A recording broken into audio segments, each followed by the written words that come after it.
Niña presenció el trágico final de su abuela. Ambas compartían en el patio de su vivienda cuando un sicario ingresó violentamente y asesinó a la mujer adulta. Intentó defender hasta el último minuto de su vida la unidad de transporte público en la que trabajaba. Ayudante fue asesinado durante asalto a mano armada. Exministro de Gobernación Carlos Vielman denuncia que es un preso político de la CICIG y que usan en su contra como testigos bandas de secuestradores. Presentan denuncia penal contra Telma Aldana por haber renovado contrato con empresa de limpieza sin agotar los procesos de contratación de ley. Detenidos al poner el primer pie en suelo estadounidense. Unos 200 indocumentados guatemaltecos fueron capturados en menos de 48 horas. Migrantes indocumentados ya no podrán pedir asilo en los Estados Unidos. Presidente Trump firmó decreto que restringe esa posibilidad. Los titulares de Noti7 fueron presentados por Ahorro Nunca, con G&T Continental, el banco de tu vida.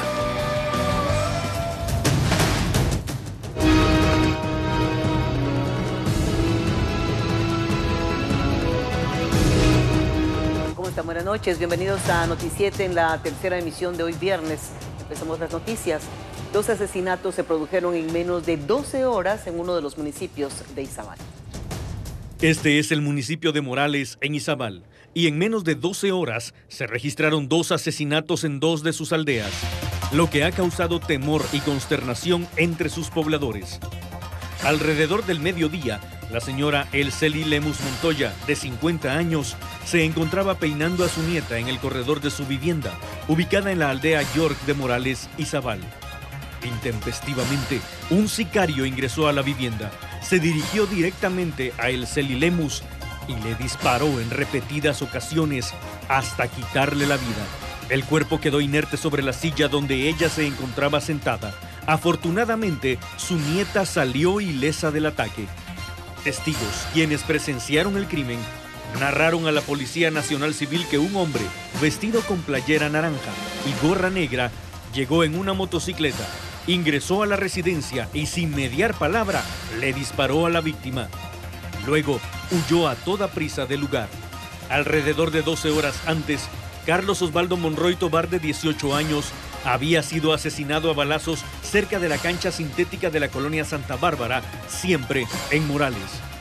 Él viajaba a bordo de su motocicleta rumbo a la casa de su hermano, que está en cercanías de la cancha, cuando fue interceptado por desconocidos que le dispararon hasta ocasionarle la muerte. Vecinos del área dieron a conocer que los sicarios perseguían al joven en otra motocicleta, por lo que la víctima intentó ponerse a salvo corriendo entre los lotes baldíos, pero fue alcanzado por los asesinos.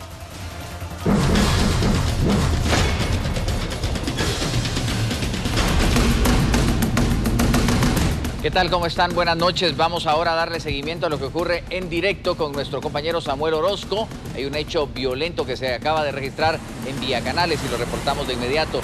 Adelante, Samuel. Muy buenas noches. Hola Luis Pérez, televidentes, información que se ha generado de último momento. Estamos hablando entonces de un ataque armado que se ha registrado en contra de un hombre, esto en el sector de la aldea El Cocotillo, jurisdicción de Villacanales. De inmediato se ha intensificado un movimiento de la Policía Nacional Civil y una de las patrullas lo ha trasladado hacia la compañía 54, compañía de los bomberos voluntarios, esto en Villacanales. Al momento de su arribo a esta compañía e intentar hacer ya lo posible para poder salvarle la vida, pues ya nada se pudo hacer. Por lo tanto, se ha confirmado el fallecimiento de esta persona de 38 años. Ya se ha convocado a los fiscales del Ministerio Público para hacer las investigaciones correspondientes. Según información preliminar que se tiene por parte ya de algunas personas, es que él fue identificado como Mauricio Siam García, de 38 años. Se desconoce exactamente los motivos de este ataque armado, ya que la policía de inmediato lo ha trasladado para intentar salvarle la vida. Hay alguna evidencia en el lugar, por lo tanto se van a hacer las investigaciones correspondientes, pero se desconoce si realmente pudo haber tenido alguna venganza personal o temas de que pues estuviera en un lugar donde no habría pues tenido que llegar, porque en este caso se hablaba de que posiblemente no lo conocían en el sector, pero luego llegan los familiares a la 54 compañía y es ahí donde lo reconocen. Una situación bastante confusa que nosotros se la estamos trasladando, información de último momento. Regreso al estudio principal. Muchas gracias, Samuel Orozco, por esta información lamentable, pero pues corresponde a lo que se está viviendo esta noche y por supuesto lo transmitimos en exclusiva para Noti 7 en directo. Así como también el ayudante de un bus extraurbano fue asesinado por delincuentes en Santa Rosa. Tenemos la nota. Dentro de este autobús, en el que trabajaba para ganarse la vida, quedó fallecido el ayudante de esta unidad del transporte colectivo extraurbano. De acuerdo con el conductor del bus tipo Pullman, salieron desde la aldea Contepeque, en Jerez, Jutiapa, hacia la ciudad capital. Pero la trágica historia, que finalizó con la muerte del ayudante, inició en el sector conocido como el Amatón, en la ruta a El Salvador. Ahí le hicieron el alto y abordaron la unidad de transporte 5 hombres, quienes fingían ser viajeros.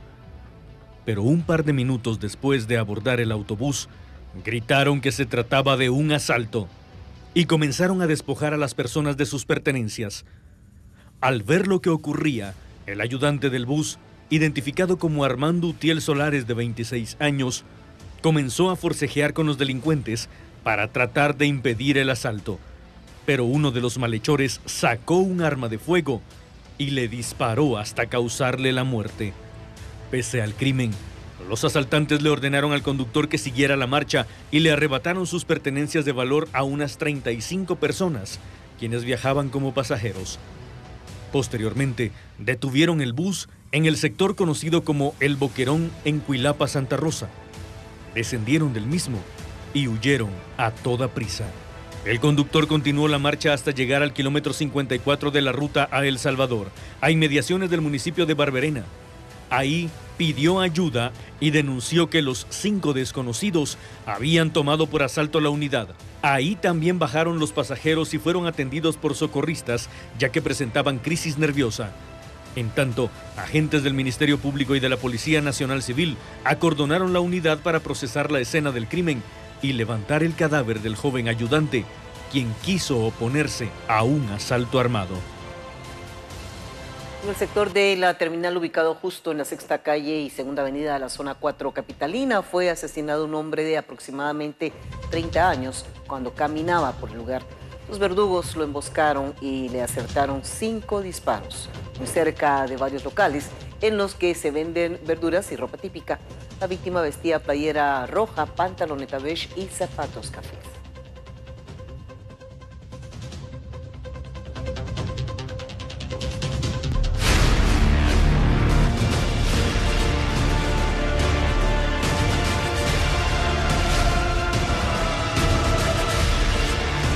Y este viernes se registraron varios allanamientos que dieron con la detención de 7 presuntos secuestradores de la banda denominada Los Pescadores, acusados de raptar a una persona el año pasado en Pasaco, Jutiapa, y por quien exigían 800,000 quetzales a cambio de liberarlo.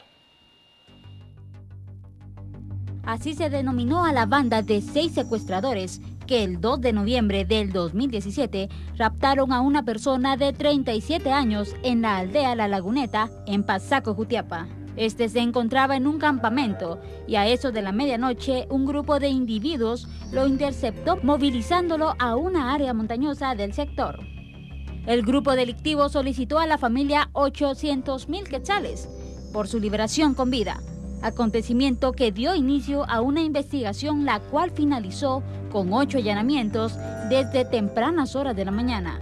Estos dieron paso al reconocimiento de la estructura criminal, logrando gerenciar que de 800,000 se pagaran únicamente 50,000 quetzales para garantizar la vida de la víctima, que fue dejado en libertad sano y salvo el día viernes 3 a eso de las 3 de la tarde.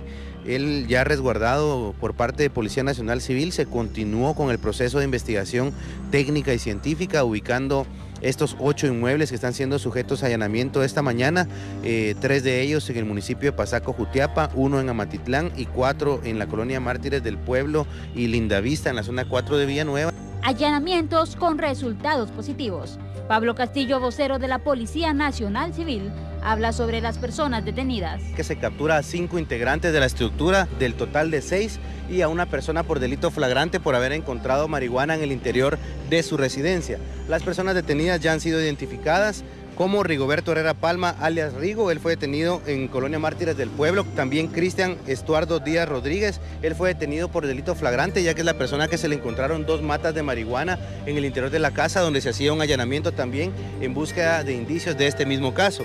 Posterior se captura a Oseas Daniel Hernández Cruz, alias El Gato, él es el tercer capturado con orden de aprehensión, fue detenido en el barrio El Ingenio, en el municipio de Amatitlán. Posterior se capturó a Juan Carlos Siciliano Picón, alias La Lagartija, él fue detenido en Aldea La Laguna, en Pasaco, Jutiapa, al igual que Alex Joel Galicia Contreras, alias Joel, el quinto capturado. Él fue detenido en el barrio La Laguna del Comendador, también en el municipio de Pasaco, Jutiapa, y el último detenido por orden de aprehensión es Rocael Castro Miranda, alias Roca. Ellos son sindicados de los delitos de plagio o secuestro y también conspiración para cometer el delito de plagio o secuestro.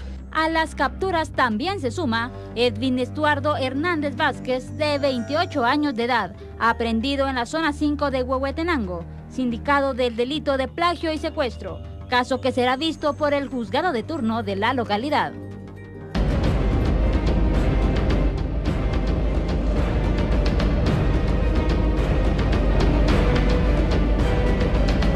La patrulla fronteriza de Arizona anunció la captura de cientos de migrantes indocumentados, entre ellos decenas de guatemaltecos.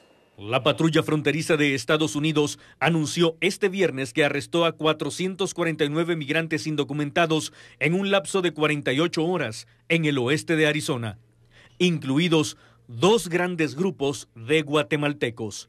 Agentes de la patrulla fronteriza asignados al sector Yuma detuvieron a más de 400 extranjeros ilegales, quienes se entregaron a ellos el martes y el miércoles, incluidos 2 grandes grupos de ciudadanos centroamericanos que totalizan 82 y 83 sujetos. Justo antes de la medianoche del martes, un operador de cámaras de la patrulla fronteriza observó a un grupo de 82 extranjeros ilegales, quienes pretendían llegar a los Estados Unidos cruzando el antiguo muro fronterizo de la plataforma de aterrizaje al este del puerto de entrada de San Luis. La mayoría de los extranjeros ilegales eran unidades familiares de Guatemala, aunque 3 eran salvadoreños. Los extranjeros ilegales tienen edades comprendidas entre los 2 y los 48 años. Aproximadamente 4 horas después se observó un segundo grupo de extranjeros ilegales que sumaban 83, excavando un agujero poco profundo debajo de la misma parte más antigua del muro para acceder a los Estados Unidos a una corta distancia de donde ingresó el primer grupo. Esta parte antigua de la pared carece del pie de hormigón mejorado que tienen los nuevos prototipos de pared que impide la fácil excavación debajo. El segundo grupo también estaba compuesto principalmente por guatemaltecos, 69 en total, y los 14 restantes son originarios de El Salvador. El grupo varió en edad de 2 a 40 años. Mientras miles de migrantes indocumentados intentan llegar a la frontera sur de los Estados Unidos, el presidente Donald Trump adoptó una nueva medida para evitar que los hondureños ingresen a suelo norteamericano. En las primeras horas de este viernes, unos 500 migrantes indocumentados salieron de la Ciudad de México para iniciar la etapa más larga y peligrosa de su viaje rumbo a la frontera de los Estados Unidos. El grupo, que obtuvo una ventaja inicial, reunió sus pocas posesiones y partió. Tomó un metro hacia la parte norte de la ciudad y luego caminaron por una autopista con una escolta policial. Ya en esa autopista comenzaron a pedir aventón a camiones e incluso a taxistas en busca que los acercaran un poco más a su objetivo. Mientras tanto, el grupo de la caravana, conformado por entre 4 y 5 mil migrantes, decidió esperar un día más y este viernes se agruparon alrededor del enorme refugio improvisado en un complejo deportivo de la Ciudad de México. Impacientes por irse, los líderes de la caravana dijeron que se irán este sábado, Miles de migrantes pasaron los últimos días descansando, recibiendo atención médica y debatiendo cómo proceder en el tramo más complicado que resta de su larga travesía, iniciada a mediados de octubre. Mientras tanto, el gobierno de los Estados Unidos dispuso este viernes que las personas que ingresen ilegalmente al país ya no podrán solicitar asilo. En un intento por disuadir a los migrantes centroamericanos que avanzan en la caravana hacia la frontera sur del país y presionar a México para que actúe. El presidente Donald Trump firmó un decreto que suspende la concesión de asilo a quienes cruzan sin documentos la frontera con México. En el decreto, Trump sustentó su decisión para salvaguardar el interés nacional ante la esperada llegada de un número sustancial de extranjeros, principalmente centroamericanos, que desde hace casi un mes marchan hacia la frontera estadounidense. El presidente Jimmy Morales y su gabinete de gobierno sostuvieron una reunión con el senador de los Estados Unidos, Michael Lee, quien representa al estado de Utah. Con la finalidad de discutir temas relacionados al narcotráfico y migración en el área, el mandatario Jimmy Morales y su equipo de ministros se reunieron con el senador estadounidense Mike Lee y el embajador de ese país, Luis Arriaga. La reunión se realizó por espacio de 1 hora en el despacho presidencial en el Palacio Nacional de la Cultura. La agradable noticia de la visita del senador Lee a Guatemala y por supuesto hemos estado platicando sobre los temas de interés que hemos tenido en algunas otras ocasiones, como la lucha contra el narcotráfico, el tema migratorio, que ha sido uno de los temas que nos ha concentrado mucho la atención o llamado mucho la atención durante los últimos días, los esfuerzos en los temas de transparencia que hemos avanzado en Guatemala y por supuesto las relaciones que tenemos con Estados Unidos a nivel diplomático, económico y la necesidad de ir fortaleciendo nuestra relación. Así es que, señor senador Lee, muchísimas gracias por su visita y esperamos que esta sea una de muchas más que podamos tener. Mike Lee, senador estadounidense por el estado de Utah, expresó que lo conversado con las autoridades guatemaltecas fueron asuntos de importancia para ambos países. Gracias, presidente. Es un placer estar aquí en Guatemala y ahora voy a cantar Guatemala feliz con el presidente. Pero ya platicamos por más que 1 hora tocante a asuntos que son importantes a los Estados Unidos y a Guatemala también. Es un placer estar aquí en este país tan lindo. Otro tema discutido por los funcionarios fue las acciones de transparencia y relaciones económicas entre ambas naciones.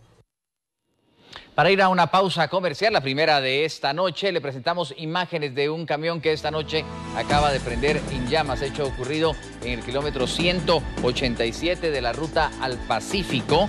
Transportaba chatarra y plástico y se incendió. Esta es jurisdicción de Retaluleu, kilómetro 187. En trabajo conjunto, socorristas de la Cruz Roja Guatemalteca y los bomberos lograron atender este incendio que se produjo, llegaron de inmediato. Sin embargo, seguramente la pérdida será total, aunque era chatarra y plástico, no se reportan heridos, mientras que se sigue controlando el incendio. Antes de ir a corte también tenemos estas imágenes de un piloto que lamentablemente no respeta ni siquiera la vía pública ni las normas de tránsito. Como puede observar, va tan rápido, de tal manera que pasa la báscula. Esto se da en la ruta hacia Puerto Quetzal. Se pasa llevando estos tubos que ponen de manera preventiva, porque obviamente este es un sector donde hay muchísimo riesgo de accidente. Este transporte no respeta ni siquiera este tipo de básculas y ustedes lo pueden ver en pantalla, casi atropella a un grupo de personas, en este caso trabajadores, que están en esa área cuidando precisamente para que respeten el control de la vía y el control de la velocidad. Juzgue usted. Vamos a una pausa, regresamos enseguida.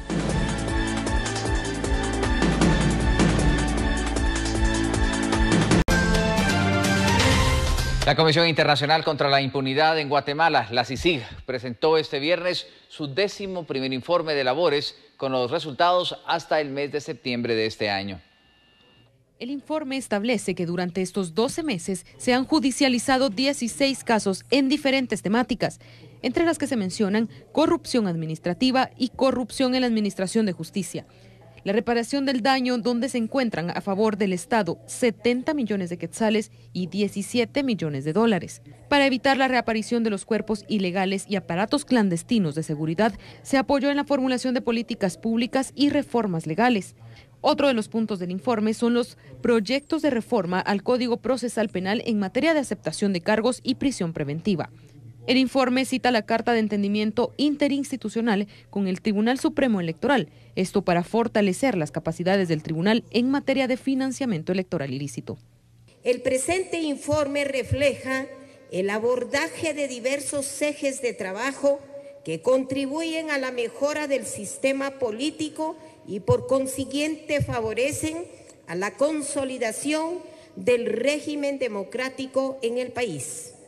No obstante, si queremos que los logros alcanzados perduren en el tiempo, es imprescindible el impulso y fomento de una cultura de legalidad, a fin de cambiar los patrones culturales en la sociedad guatemalteca, proceso que debe ir acompañado de los cambios necesarios en la legislación nacional, de acuerdo con las necesidades y requerimientos de la realidad nacional y, por supuesto, mediante un actuar eficiente e independiente de los operadores del sector de justicia.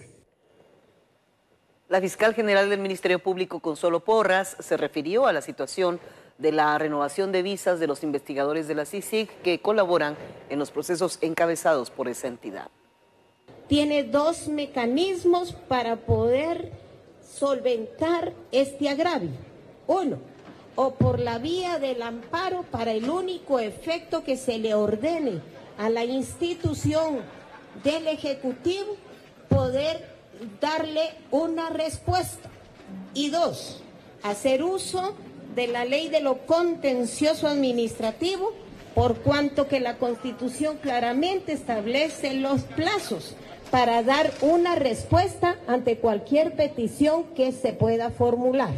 En ese sentido, no cabe ya más espera, sino que simple y sencillamente hacer uso de lo que la ley nos permite para poder verdaderamente lograr la respuesta. El presidente Jimmy Morales explicó que continúa el diálogo con el secretario general de las Naciones Unidas, Antonio Guterres, por el tema CICIG.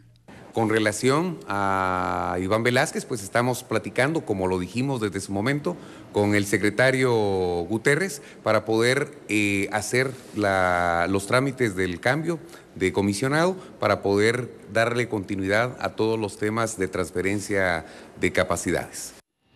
El exministro de Gobernación, Carlos Bielman, se refirió hoy a la acusación que le realizó la CICIG en el Juzgado A de Mayor Riesgo por la supuesta comisión del delito de ejecuciones extrajudiciales contra reos fugados de la cárcel del Infiernito. Es exactamente la misma acusación. Como decía, los testigos son delincuentes. Ustedes se recordarán de la banda Agosto Negro, ustedes se recordarán de los Pasaco. Eran secuestradores, igual están usando ahora.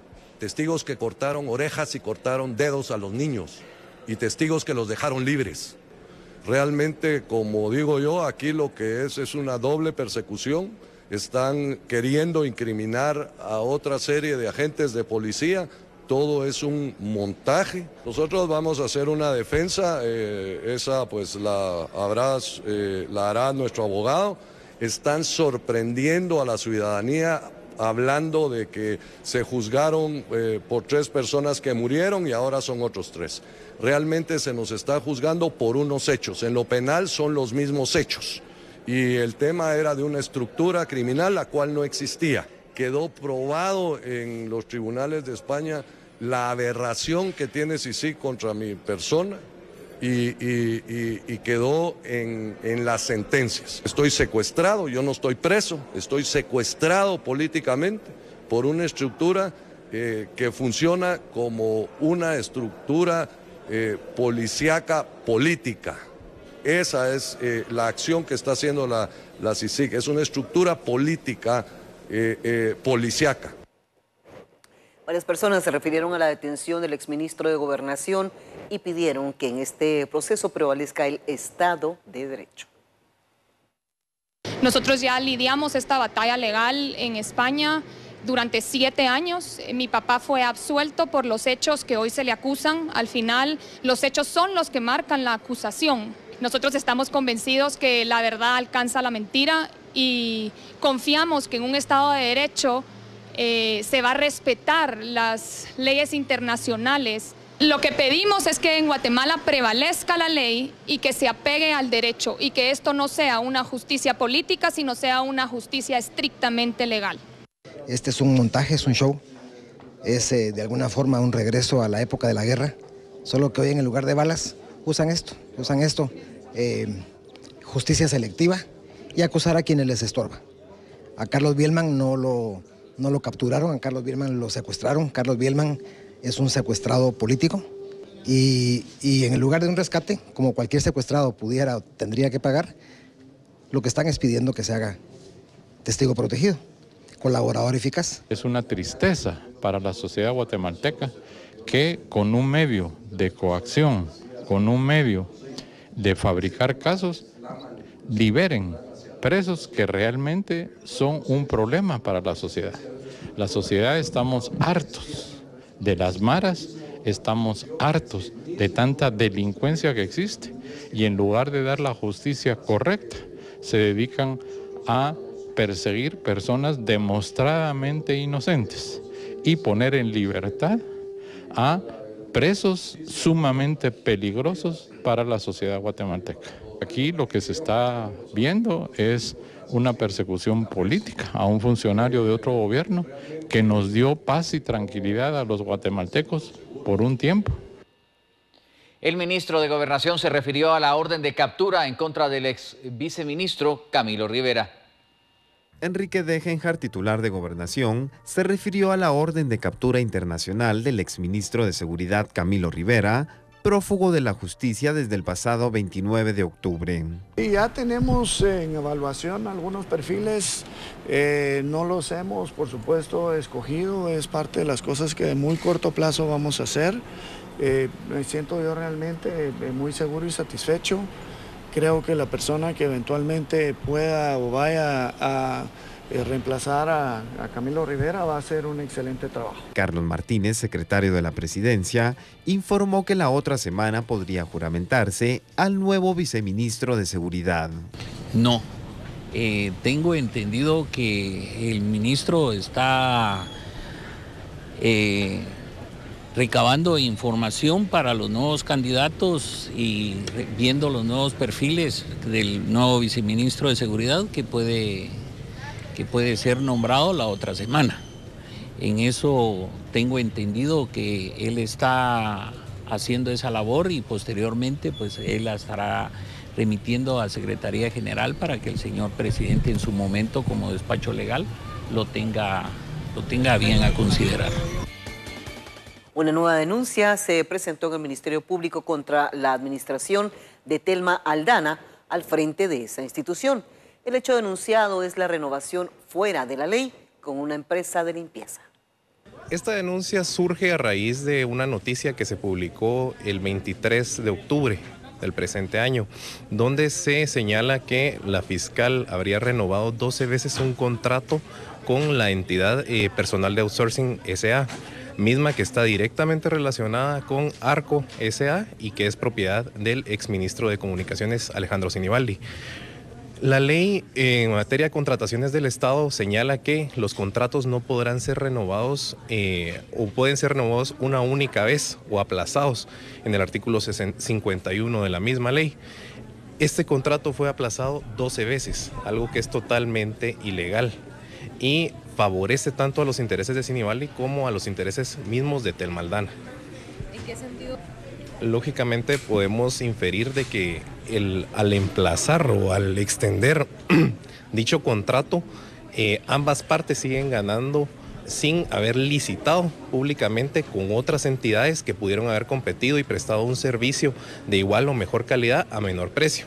Entonces se establece que ambas personas lucraron con este dinero y se beneficiaron directamente. Únicamente tengo el dato que fueron 32 millones los cuales se le pagaron a esta entidad y que bien pudieron haber sido utilizados para contratar personal directamente adscrito al Ministerio Público, porque es una entidad que tiene los recursos y pudo haber contratado personal directo aquí en esta institución.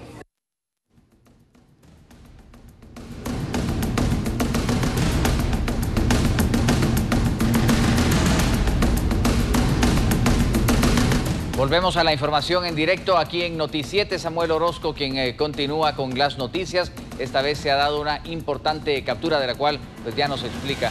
Adelante, Samuel.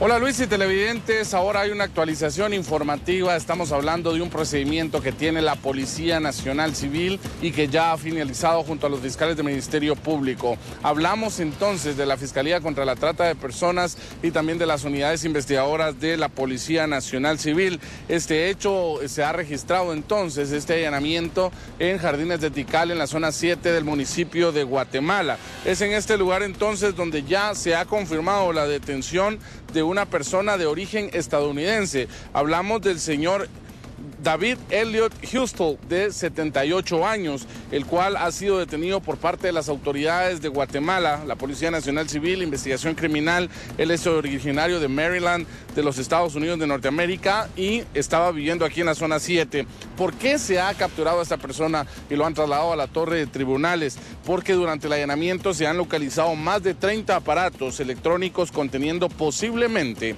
pornografía infantil. Se ha decomisado un arma de fuego y un vehículo también.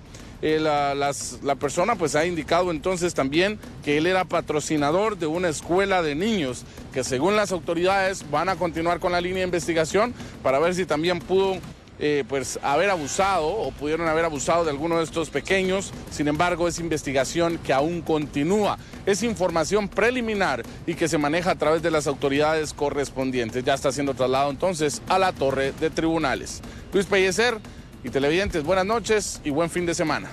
Muchas gracias, Samuel. Buenas noches. Enorme despliegue policial para efectuar esta captura por la importancia que ya ha destacado Samuel Orozco, nuestro enviado especial. Nosotros nos detenemos de nuevo para presentar anuncios de nuestros patrocinadores. Volvemos enseguida.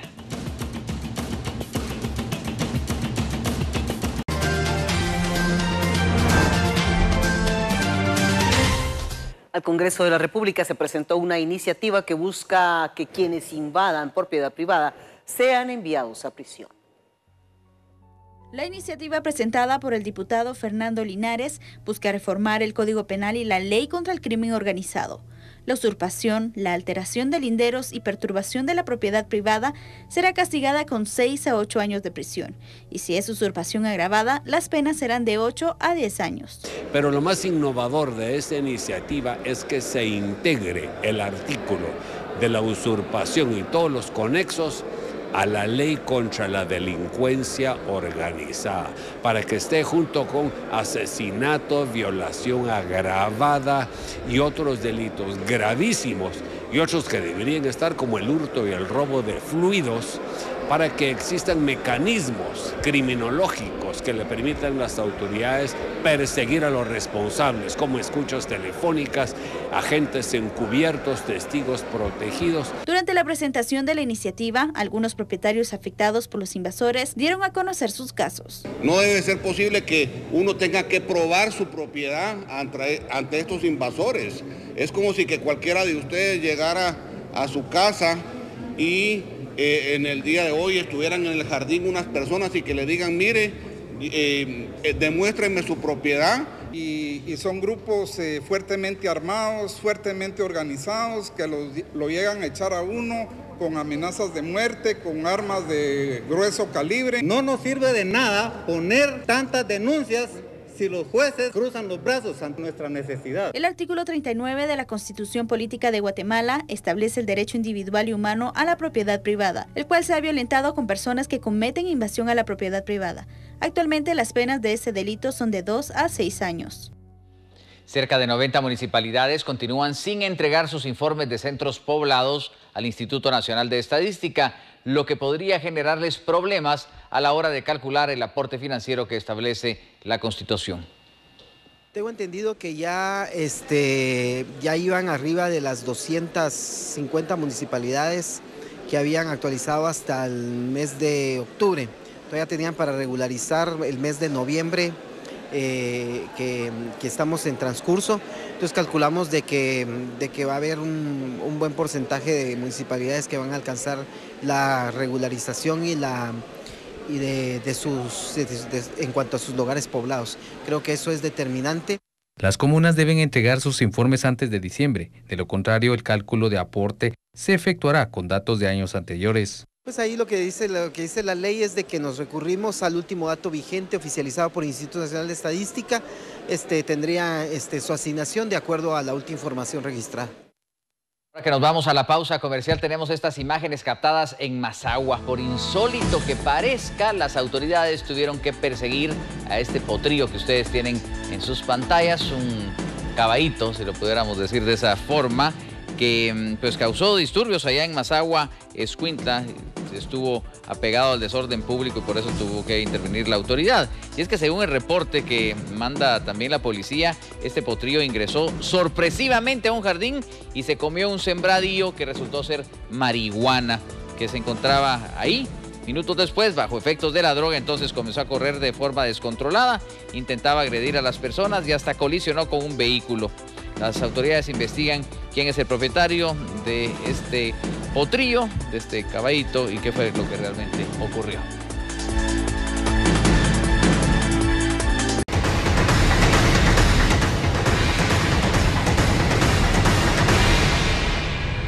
Vamos a continuar con más noticias, y es que los vecinos de varias colonias de Ciudad Quetzal denuncian que llevan años de no recibir agua potable más bien, y piden a las autoridades locales les otorguen una solución.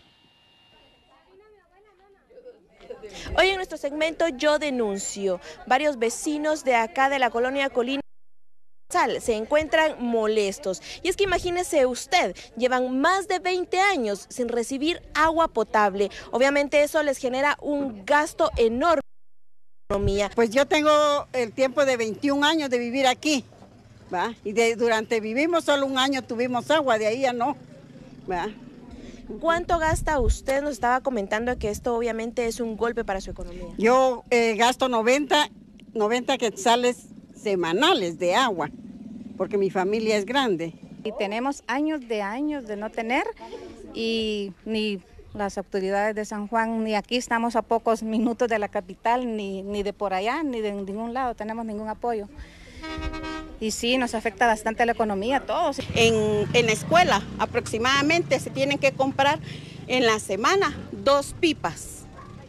2 pipas. Imagínense con qué necesidad los niños tienen que utilizar el agua ahí. Se utiliza para la cocina, se utiliza para la limpieza. Los niños la necesitan. Es muy indispensable para eso. ¿Son los padres de familia quienes hacen algún tipo de colecta para poder comprar estas pipas? Se hace una cuota, por eso es que se pide una cuota al año para poder solventar esos pagos. De lo contrario, ellos estarían sin agua. De lo contrario, estarían sin agua, los baños cerrados, no existiría cómo poder los niños lavarse las manos. Tendrían que ir a su casa al baño. Coméntenos precisamente en ese tema, ya abordamos el del agua, las carreteras acá se encuentran en muy mal estado. Así es, pésimas. Usted la calle principal está en pésimo estado. Si usted pasa para acá también, va y se mete a las diferentes ángulos, diferentes entradas, todo está pésimo. Aquí no hay ayuda de agua, no hay ayuda de calles, no hay ayuda de nada.